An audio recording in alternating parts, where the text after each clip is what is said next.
Hello students, good morning. मैं आपकी science teacher Shweta ma'am. बच्चों, क्लास 10 का हमारा चैप्टर चल रहा है कार्बन एंड इट्स कंपाउंड, जिसमें आज हम स्टडी करने जा रहे हैं नोमेनक्लेचर ऑफ कार्बन कंपाउंड्स। ठीक है, ये हम एनसीईआरटी रीडिंग कर रहे हैं बच्चों, और मैंने इसका पूरा कॉन्सेप्ट आपको समझाया हुआ है। तो सबसे पहली बात जो कि मैं हर वीडियो में आपको बताती हूँ कि डिस्क्रिप्शन में जाइए, और डिस्क्रिप्शन में जा करके सबसे पहले बच्चों क्या करो आप कि डिस्क्रिप्शन में जो ऊपर लिंक दिया गया है ना, उस लिंक को आप क्लिक करिए। आपके सामने ये पूरा चैप्टर एक्सप्लेनेशन इसका खुल जाएगा, जहां मैंने बहुत अच्छी तरीके से चैप्टर को बोर्ड पर पढ़ाया है। तो पहले उसको आप एक बार देखिए, वहां से देखने के बाद तब ये एनसीईआरटी बुक रीडिंग जो मैं करवा रही हूं इसका आपको बेनिफिट मिलेगा। ओके बच्चों, तो आई रिक्वेस्ट यू कि प्लीज़ वो डिस्क्रिप्शन बॉक्स में जो ऊपर जो लिंक है ना, उसको जरूर क्लिक करके वीडियोज़ को आप इसको अच्छी तरीके से स्टडी करिए और उसका नोट्स बनाइए। चलिए स्टार्ट करते हैं। देखिए, nomenclature of carbon compounds. Nomenclature का मतलब होता है नाम देना। ठीक है, तो कार्बन कंपाउंड जो होते हैं इनके लिए हम इनका नामकरण करेंगे।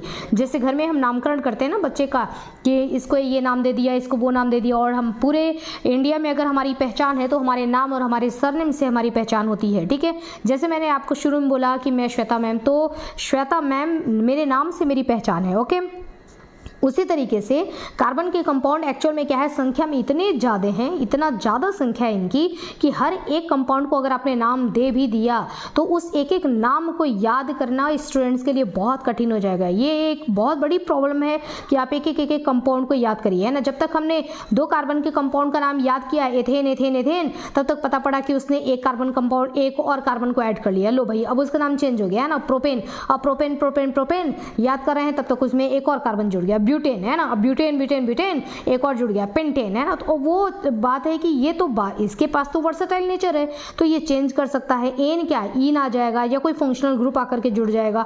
तो ये बहुत सारे कार्बन जो है बहुत तरह तरह के कंपाउंड बना सकता है, और हर एक कंपाउंड का अगर नाम लिख के बता दिया गया आपको कि इसको याद कर लो, रट लो, तो इट इज़ नॉट पॉसिबल, है ना। पॉसिबल नहीं है। इसलिए हम क्या करेंगे, इसलिए हम कुछ नियम, कुछ रूल रेगुलेशन को पढ़ लेंगे। जैसे कहते हैं ना कि न्यूमेरिकल्स, अगर आपको मैथ्स के क्वेश्चन सॉल्व करने हैं तो क्या एक एक क्वेश्चन को याद करोगे आप, या फिर क्या करोगे, डायरेक्टली आप उसका फॉर्मूला याद करो। ठीक है, आपको अगर उसका फॉर्मूला, उसका कॉन्सेप्ट सीखोगे ना, ये एक एक क्वेश्चन को हम याद करेंगे।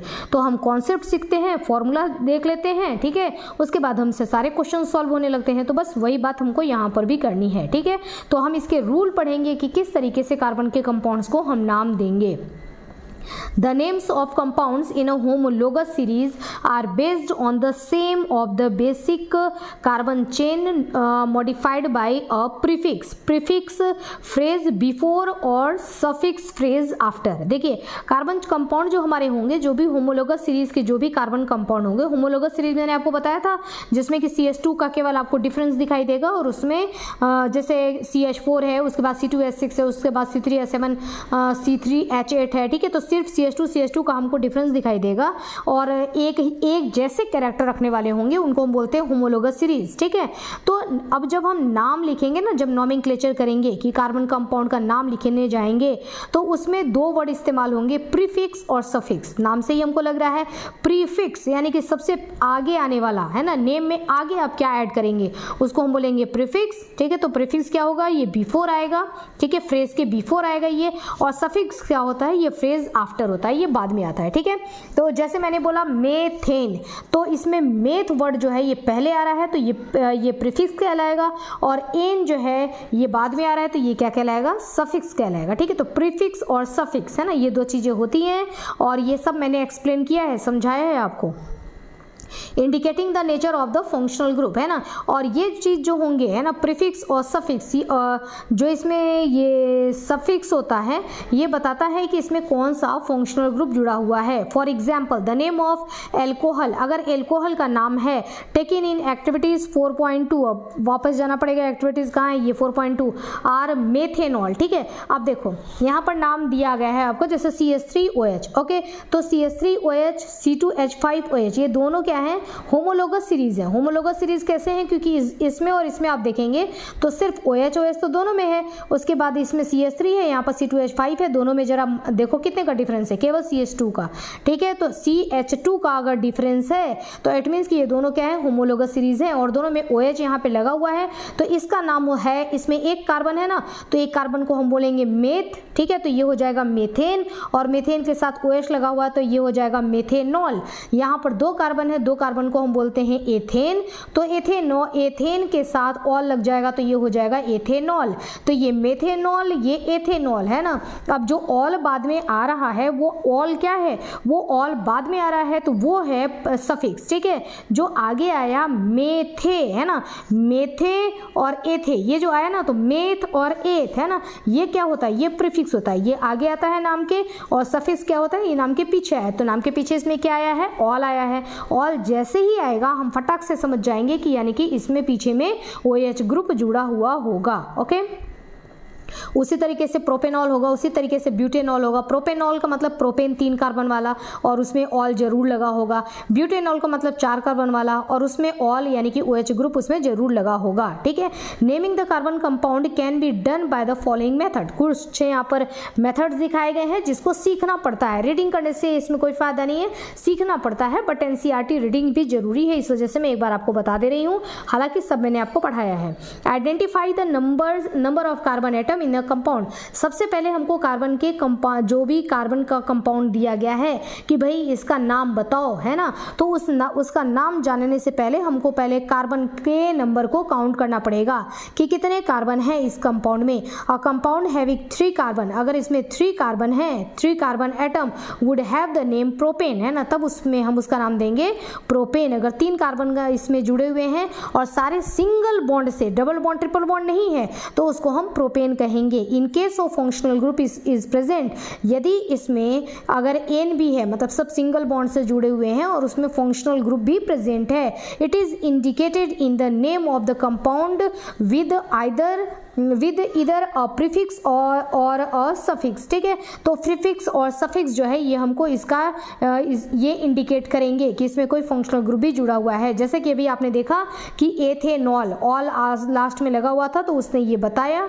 कि भाई इसमें OH ग्रुप जुड़ा हुआ है जो कि क्या है, एक फंक्शनल ग्रुप है। ठीक है, if the name of the functional group is to be given as a suffix, ठीक है, and the suffix of the functional group begin with a vowel A, E, I, O, U, then the name of carbon chain is modified by the deleting the final E and adding the appropriate suffix। देखो जब nomenclature करते हैं ना तो ये वहाँ पे rule है ना। अब इसमें मैं यहाँ पर आपको क्या समझाऊँ, उस रूल में आप वहाँ पर देखेंगे कि कोई, जैसे कि यहाँ पर देखो नाम, अगर मान लो कि लिखा हुआ है कि एग्जाम्पल जैसे दिया गया है, ठीक है, यहाँ पर दिया गया है प्रोपेन, ठीक है, और प्रोपेन तो है, और प्रोपेन के लास्ट में आप देख रहे हैं कि ई आएगा, प्रोपेन में ये स्पेलिंग तो आएगा ना, तो प्रोपेन में ई आएगा। अब प्रोपेन का मतलब क्या होता है, 3 कार्बन का कंपाउंड, ठीक है, और हम कह रहे हैं कि इस 3 कार्बन के कंपाउंड के साथ ओन भी जुड़ा हुआ है। ओन का मतलब क्या, ओन का मतलब कीटोन, है ना। कीटोन क्या है, एक फंक्शनल ग्रुप है ना। कीटोन क्या है, फंक्शनल ग्रुप है जिसका जो इस तरीके से CO ऐसे लिखा जाता है, ठीक है।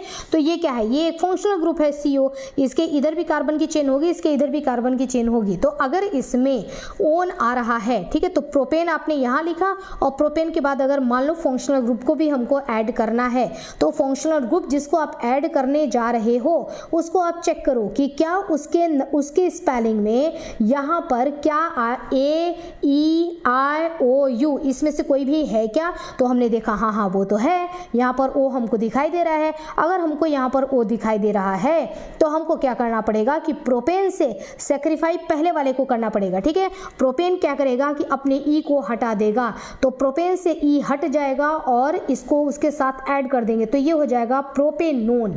समझ में आया आपको बात। तो ये रूल है, सारे नियम हैं जो कि यहाँ पर तो रीडिंग में केवल दिया गया है और रीड करने से कोई फायदा नहीं होता है जब तक आप इसको प्रैक्टिकली आप खुद इसको करके नहीं देखते हैं। तो ये सारी चीजें वीडियोज में हैं। Okay, if the carbon chain is unsaturated, अब अगर कार्बन चेन जो है वो अनसेचुरेटेड हुआ, अनसेचुरेटेड का मतलब क्या कि डबल बॉन्ड भी हो सकता है और ट्रिपल बॉन्ड भी हो सकता है। तो अगर डबल बॉन्ड या ट्रिपल बॉन्ड आता है तो आप डबल बॉन्ड अगर आता है तो इसमें जैसे आपने लगाया क्या, एन लगाया था ना, एन का मतलब क्या होता है कि सिंगल बॉन्ड, ये इंडिकेट करता है कि पूरा जो आपका कार्बन का चेन है वो सिंगल बॉन्ड से है। लेकिन अगर डबल बॉन्ड है तो इस एन को हटाओ यहाँ से और एन को हटा करके उसकी जगह पे हमको क्या रखना पड़ेगा, ईन रखना पड़ेगा, ENE ईन। ओके, और अगर जो कार्बन की चेन है उसमें अगर ट्रिपल बॉन्ड है तो अनसेचुरेटेड दो तरीके से हो सकता है, या तो डबल बॉन्ड या तो ट्रिपल बॉन्ड, दोनों ही अनसेचुरेटेड कहलाते हैं। ठीक है, इसमें से कहोगे कि ज्यादा अनसेचुरेटेड कौन है तो ट्रिपल बॉन्ड वाला, आइन वाला,